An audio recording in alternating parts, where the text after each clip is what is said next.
Coucou chers téléspectateurs, téléspectatrices de la télévision des nouvelles idées. Alors c'est un plaisir renouvelé pour moi de vous retrouver en tout cas pour ce nouveau numéro de votre émission dénommée Ma nourriture, ma santé. Aujourd'hui nous parlons de cette thématique. C'est d'ailleurs le thème du mois d'août.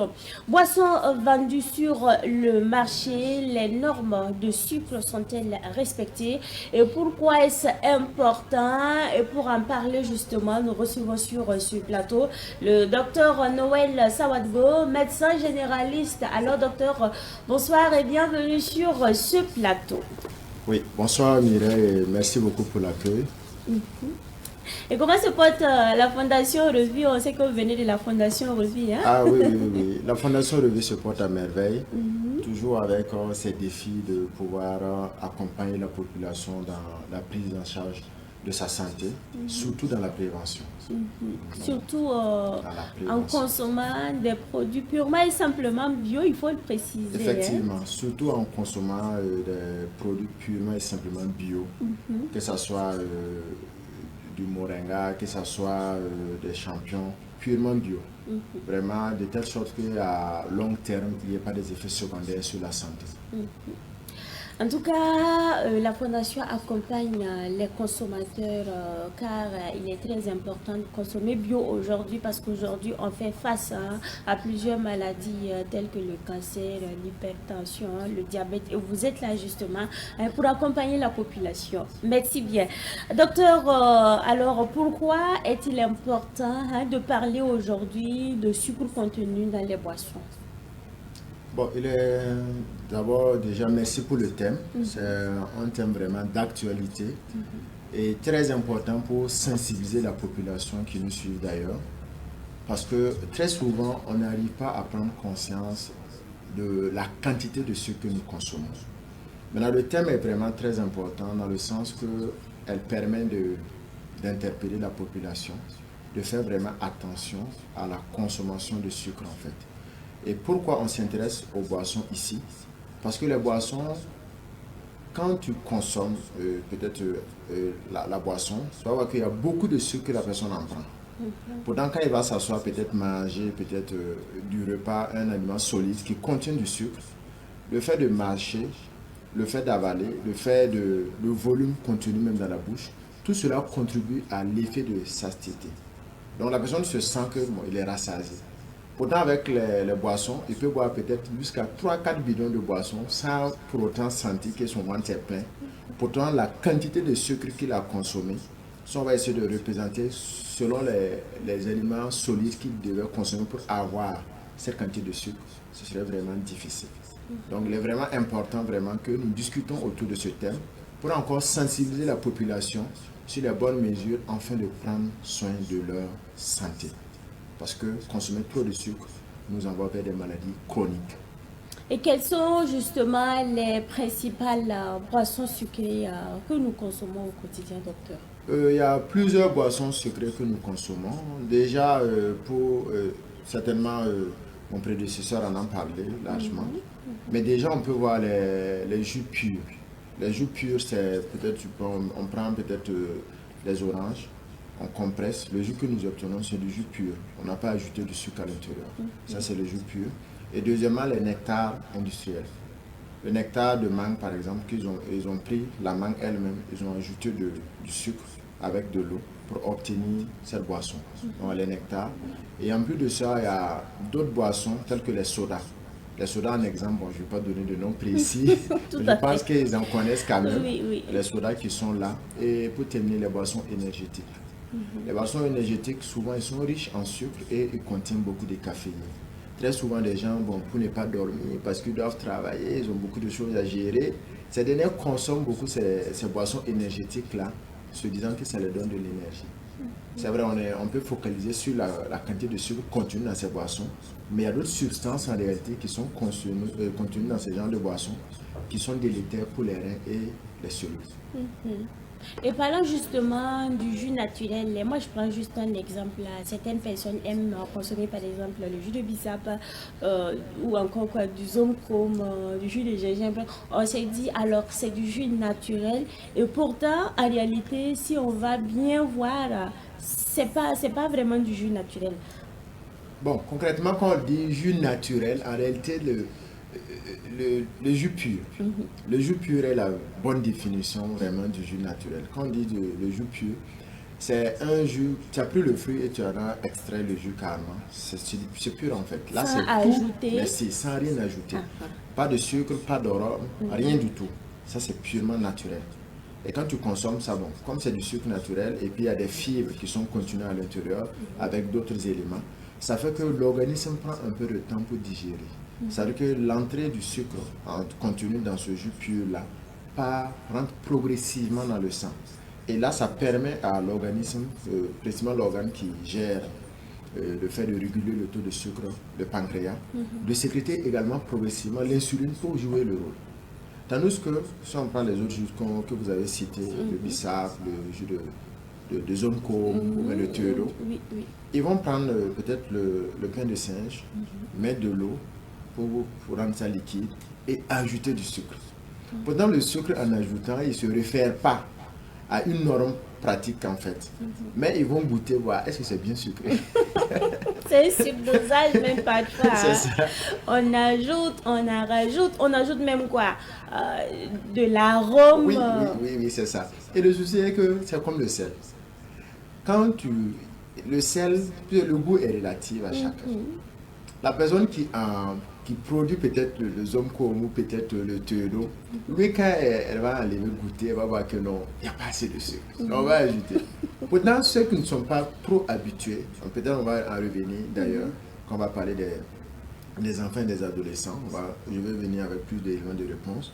Donc, cette dernière, elle est déjà trop sensibilisée sur ça. Donc, quand elle prend du sucre, il faut en grande quantité pour qu'elle puisse sentir vraiment le sucre. Donc, en ce temps, pour elle, elle va mettre beaucoup. Donc, pour revenir maintenant à ces jus bissap, particulièrement le bissap, ça c'est un autre domaine qu'on va vraiment rentrer en détail sur ça. Parce que le bissap, à cause de l'aigreur, pour pouvoir sentir le sucre, il faut en mettre beaucoup. Puis il y a certaines variétés de bissap qui sont un peu aigres, d'autres qui sont un peu plus aigres. Donc, pour pouvoir sentir le sucre, tu es obligé d'en mettre beaucoup. Pourtant, quand on prend peut-être l'exemple du zomcom, ou même peut-être du théodo, là on n'en met pas beaucoup pour pouvoir sentir vraiment le sucre à l'intérieur. Donc ça veut dire que c'est des jus naturels, mais bien qu'elles soient des jus naturels, à cause des éléments ajoutés, que ce soit le sucre ou l'arôme ou d'autres éléments pour vraiment mieux agréer nos papilles gustatives, il est important d'en consommer avec modération. Alors, parlons maintenant des enfants et des adolescents. Docteur Noël Sawadou, les enfants et les adolescents sont-ils particulièrement exposés aux effets d'une consommation excessive donc, de boissons sucrées? Je dirais qu'ils sont excessivement, pour ne pas exagérer, sur le terme concerné par cela. Puisqu'en réalité, il faut qu'on repart d'abord sur la biologie, précisément sur la physiologie de chaque personne, chaque individu, selon les tranches d'âge. Lorsque nous prenons les jeunes, les enfants et les adolescents, ils sont en pleine croissance. Donc en pleine croissance, leur organisme a beaucoup plus besoin de quoi? Des éléments qui contribuent à la construction des tissus, et précisément des os, précisément des muscles et autres. Donc pour ça, il faut vraiment beaucoup de protéines que de sucre. Parce que le sucre, c'est un élément énergétique. Maintenant, on revient maintenant aux adultes. Les adultes, ils ont déjà fini leur croissance. Donc, ils consomment juste pour le maintien. Donc là, ils consomment peut-être peu de protéines, mais ils peuvent prendre un peu de sucre. Mais si on prend l'adulte et l'enfant doit consommer moins de sucre que l'adulte. Parce que l'adulte, lui, il est beaucoup plus actif. Là, il a besoin du sucre juste pour pouvoir contribuer à ajouter le côté énergétique. Donc pour les enfants, déjà pour les bébés, je ne sais pas si vous avez fait la remarque. J'en ai fait la remarque avec une voisine qui est venue me parler que sa fille refuse de manger. Si je ne me trompe pas, l'enfant avait moins de 2 ans. Oui, 2 ans comme cela. Qu'est-ce que son enfant refuse de manger? Que lorsqu'on lui donne du jus, les aliments sucrés, l'enfant refuse. Elle refuse. Mais c'est les autres aliments qui ne sont pas vraiment trop sucrés, c'est ça que l'enfant veut. Bon, j'en ai fait la remarque avec cet enfant. Avec les autres enfants également, j'ai remarqué ça. Et puis je me suis posé la question. Ça veut dire que l'être humain, dès le plus jeune âge, de nature, il n'aime pas trop de sucre. De nature, il n'aime pas trop de sucre. Parce que l'organisme, en réalité, est régulé, programmé pour ne pas dépasser certaines seuils. C'est-à-dire que l'organisme de lui-même connaît les seuils à ne pas dépasser. Mais, par nos habitudes quotidiennes, nous pouvons, comment dirais-je, déranger ce programme qui est dans notre organisme. Ça veut que, quand on habitue les enfants à consommer des aliments sucrés, à un moment donné, quand ils deviennent adultes, ça devient leur quotidien. Quand il n'y a pas de sucre à l'intérieur, ils ne peuvent pas en manger. Et c'est ça qui fait que certains parents souffrent d'ailleurs. Parce que dès leur jeune âge, on les a habitués à beaucoup de sucre. Ils deviennent adultes, ils ne peuvent plus arrêter. Les gâteaux pâtisseries, les boissons sucrées, ils boivent plusieurs boissons sucrées. Et là, ça crée des problèmes. Et à ce moment, on dit bienvenue aux maladies maintenant. Oui, aux maladies. Déjà avec les enfants, la carie dentaire. La carie dentaire, je ne sais pas si mon prédécesseur en a parlé, c'est juste pour revenir sur ça. Allez-y. Lorsque nous buvons le jus et les boissons sucrées, ça ne descend pas directement dans l'estomac. Non, mais ça va passer par la bouche, sur les dents, tout. Il y a une partie qui va rester sur les dents. Le fait d'en boire toujours, donc il y a une grande partie qui reste sur les dents. Et à ce niveau, il y a des bactéries qui sont au niveau de la bouche, qui vont transformer le sucre là, qui devient plus acide, de l'acide. Donc l'acide là va commencer maintenant à ronger l'émail. Et quand ça ronge l'émail, facilement ça va aboutir à ce qu'on appelle carie dentaire. Et là c'est encore un problème vraiment majeur pour les enfants. Le fait de consommer vraiment beaucoup de sucre contenu dans les boissons. Ça c'est un. Et deuxièmement, le danger à ce niveau est que l'organisme de l'enfant, que ce soit de l'adolescent, il n'a pas besoin de beaucoup de sucre. Et c'est mieux d'habituer l'enfant à aimer les boissons naturelles. Et le principal boisson naturelle, c'est l'eau qu'on a. C'est l'eau qu'on a. Donc à ce niveau, si l'enfant est déjà habitué à ne pas consommer trop de sucre, quand il devient adulte, c'est plus facile. Mais quand on exagère sur la quantité de sucre, ça devient difficile. Donc pour les enfants, c'est moins de 25 grammes de boissons journalières qu'on doit consommer. Ça, c'est pour les adultes, c'est vrai, on a dit 25 grammes, allant à 6 cuillerées comme cela, à café. Mais pour les enfants, ça va être moins que ça, spécialement pour les adolescents. Mais bizarrement, on voit que c'est le contraire. C'est les adolescents même qui consomment plus même que les adultes. C'est pas respecté du tout. Alors, et les personnes en surpoids? Alors, les personnes en surpoids, diabétiques ou hyper tendues, doivent-elles limiter davantage ces boissons? À ce niveau, bon, si on dit devoir, je vais même insister encore sur ce terme, obligation. Ils doivent obligatoirement vraiment diminuer la consommation de boissons riches en sucre. Bon, quand je dis la consommation de boissons riches en sucre, il y a certaines structures qui respectent les normes de sucre qui doivent contenir dans les boissons. Et malheureusement, il y en a d'autres qui n'en respectent. Ils sont les plus nombreux d'ailleurs. Donc, pour revenir à ce niveau, les personnes déjà en surpoids, les personnes diabétiques, les personnes hypertendues ou souffrant de maladies chroniques, pour bien prendre soin de leur santé, d'une manière générale, ils doivent vraiment réduire la consommation de ces boissons et qui contiennent beaucoup de sucre et surtout qui ne respectent pas les normes. Maintenant, peut-être si le temps le permet, je peux prendre un individuellement chacun. Allez-y. Okay. Déjà pour le surpoids. La personne en surpoids, si on le prend, on va voir qu'il a beaucoup de graisse. Mais l'organisme a une intelligence intégrée à l'intérieur. Cette intelligence est que l'excès est transformé. L'excès de sucre qui rentre dans l'organisme sera transformé en lipide, communément appelé la graisse. Et cette graisse-là va se déposer au niveau de l'organisme, précisément au niveau de l'abdomen, ça va même se déposer au niveau du foie, et provoque ce qu'on appelle la stéatose hépatique. Donc, la personne déjà en surpoids, qui consomme beaucoup de boissons sucrées, dont les normes ne sont pas respectées, donc ces derniers vont continuer à aller en surpoids. Et aller en surpoids, même s'il n'a pas de maladie chronique, telle que le diabète ou l'hypertension artérielle, c'est déjà un facteur favorisant. Le surpoids à lui seul est un facteur favorisant du diabète et de l'hypertension artérielle et d'autres maladies chroniques d'ailleurs. Donc pour revenir maintenant à la personne diabétique, donc je vais faire l'image comment une personne à surpoids même peut déjà contracter le diabète. Parce que la graisse qui est là va se déposer au niveau des récepteurs de l'insuline. Et de là, l'insuline aurait du mal à pouvoir transporter les sucres dans les cellules. Donc à ce niveau, on va voir que le sucre contenu dans le sang dépasse la valeur usuelle qui doit être contenue. Là, facilement, la personne tombe dans un état diabétique, précisément, particulièrement le diabète de type 2. Donc voilà déjà son problème. Maintenant, quand la personne est diabétique, déjà il a du mal que son insuline puisse vraiment gérer la quantité de sucre qui rentre pour pouvoir vraiment mettre dans les cellules, autrement dit, utiliser le sucre qui rentre. Donc si la personne en prend encore beaucoup, elle vient aggraver son état. Donc pour les personnes diabétiques, l'idéal vraiment, c'est s'ils sont vraiment suivis, leurs médecins vont leur en parler. Maintenant pour en terminer avec la personne hypertendue.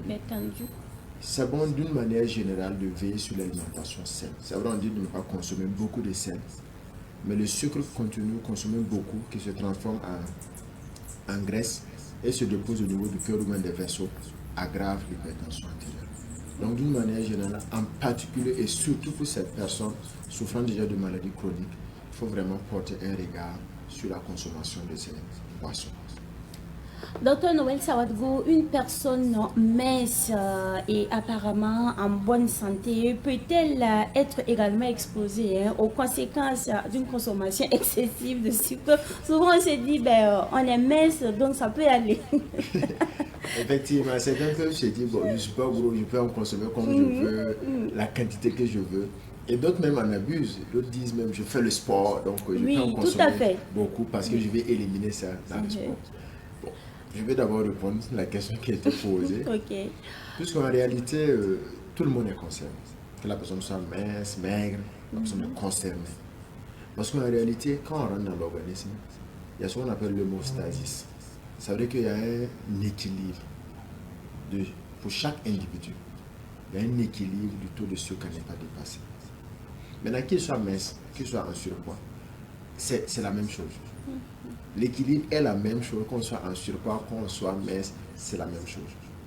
Maintenant, pour ce dernier qui en consomme beaucoup de sucre, ça développe maintenant les effets secondaires qu'on a cités d'ailleurs, les maladies que ça peut provoquer. Donc, ce n'est pas regarder sa maigreur pour dire je peux consommer trop de sucre, mais notre organisme a besoin des nutriments selon certains pourcentages. Il y a les protéines qui sont là. Ces derniers doivent plus consommer beaucoup de protéines que de consommer beaucoup de sucre. Parce que consommer beaucoup de sucre, ça facilite vraiment beaucoup de pathologies à ce niveau.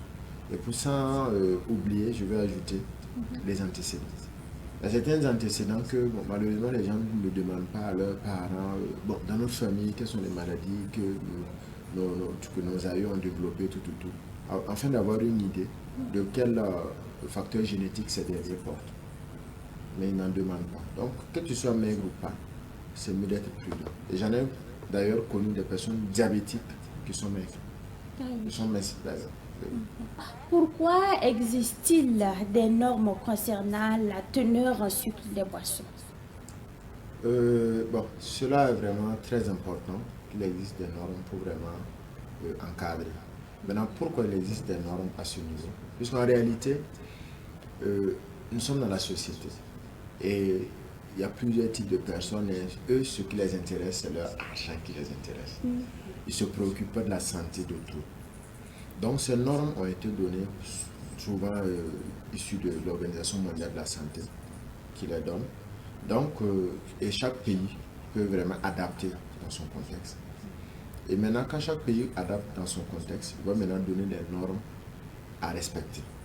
Et les normes à ce niveau vont faire quoi? Ça va encadrer vraiment le respect des valeurs afin de pouvoir protéger la santé des individus. Ça, c'est premièrement. Et deuxièmement, c'est pour protéger beaucoup plus le consommateur. Parce qu'il y a des consommateurs qui viennent en prendre sans pour autant connaître quelle est la norme à en connaître. Les émissions antérieures, on a eu à traiter principalement les additifs. Exactement. Les additifs, certains... Qui commencent par le chiffre E, suivi de 3 chiffres. De 3 chiffres. Par exemple, pour quelqu'un qui était ignorant de ça, S'il n'y avait pas de normes qui doivent être respectées à ce niveau, les producteurs n'allaient pas mettre des étiquettes. Mais à cause de l'existence de ces normes et de la réglementation, les producteurs sont obligés de mettre l'étiquette et de donner la constitution des éléments qui sont contenus dans la boisson. De telle sorte que le consommateur qui en prend pour consommer, peut-être qu'il connaît son état clinique, peut-être diabétique ou hypertendu, peut lire, voir, est-ce que la quantité de sucre contenue ne va pas lui être néfaste. Donc c'est ça, en quelques mots, c'est ça le but des normes contenues au niveau pour les boissons et autres. Une boisson qui respecte les normes est-elle pour autant une boisson que l'on peut consommer sans limite? Bon, nous savons que ça c'est non. Nous savons que ça c'est non parce que, comme on le dit, l'excès. Toute consommation excessive nuit. C'est ça, c'est nuisible. Ouais. Donc à ce niveau, même si la boisson respecte les normes, il faut vraiment en consommer avec modération. Et surtout également pratiquer l'activité sportive, comme on le dit. Non, mais pas tenir compte juste du fait que c'est les normes, ça respecte les normes et en exagérer. Et quels conseils donneriez-vous par exemple aux parents pour justement réduire la consommation de boissons sucrées chez les enfants particulièrement? Ok. Vraiment, merci beaucoup pour cette question. Je voulais même en revenir sur ça. Un temps, je lisais par rapport à les enfants liés à la consommation de sucre. Et j'ai vu que l'OMS a dit que l'idéal, il faut éviter de donner des boissons sucrées aux enfants de moins de 2 ans. De moins de 2 ans, il faut éviter. Okay. Mais quand on vient en Afrique, quasiment dans notre contrée, dès que l'enfant commence à crier, je veux ci, je veux ça. Du yaourt à gauche, du jus à droite, on ne parle pas de la pâtisserie, tout confondu. Donc tout ça, dès que l'enfant commence à dire je veux, les parents vont donner. Pourtant l'idéal, moins de 2 ans, vraiment c'est d'éviter de donner les boissons sucrées aux enfants. C'est d'éviter. C'est mieux de vous donner l'eau, les nourritures que vous lui donnez. Puisque en fait la quantité de sucre dont il a besoin est déjà contenue dans les aliments que vous lui donnez au quotidien. Donc ça c'est pour les enfants de moins de 2 ans. Pour les enfants de plus de 2 ans, c'est mieux de réduire vraiment la consommation de sucre liée dans les boissons. Je peux dire à ce niveau, bon, c'est les parents d'essayer de voir comment ils peuvent ajuster ça pour ne pas que ça dépasse en fait la quantité. C'est vrai, il y a la norme qui est respectée, mais il ne faut pas dépasser à l'excès. Et pour les enfants, bon, très souvent ils disent que c'est inférieur à 19 grammes. Okay. Donc si c'est inférieur à 19 grammes, bon, on va dire que c'est carrément inférieur à 5 ou 4 cuillerées de sucre à café. Cuillerée à café. Donc tout ça, si les parents observent ça, ça permet à l'enfant d'être protégé et surtout de ne pas trop s'habituer au sucre. Et ce qui est intéressant, c'est quand les parents ont déjà commis l'erreur. Quand les parents ont déjà commis l'erreur d'habituer les enfants au trop de sucre. Puis de nature, même les enfants de nature n'aiment pas le sucre. Ce que je dis peut-être ça peut paraître bizarre, mais de nature, vous remarquez les enfants, dès qu'ils commencent à vouloir s'alimenter d'eux-mêmes, après le lait, ils commencent à vouloir entrer dans l'alimentation, essayez de lui donner du sucre. Si c'est vraiment trop sucré, l'enfant même va refuser. L'enfant de lui-même va refuser.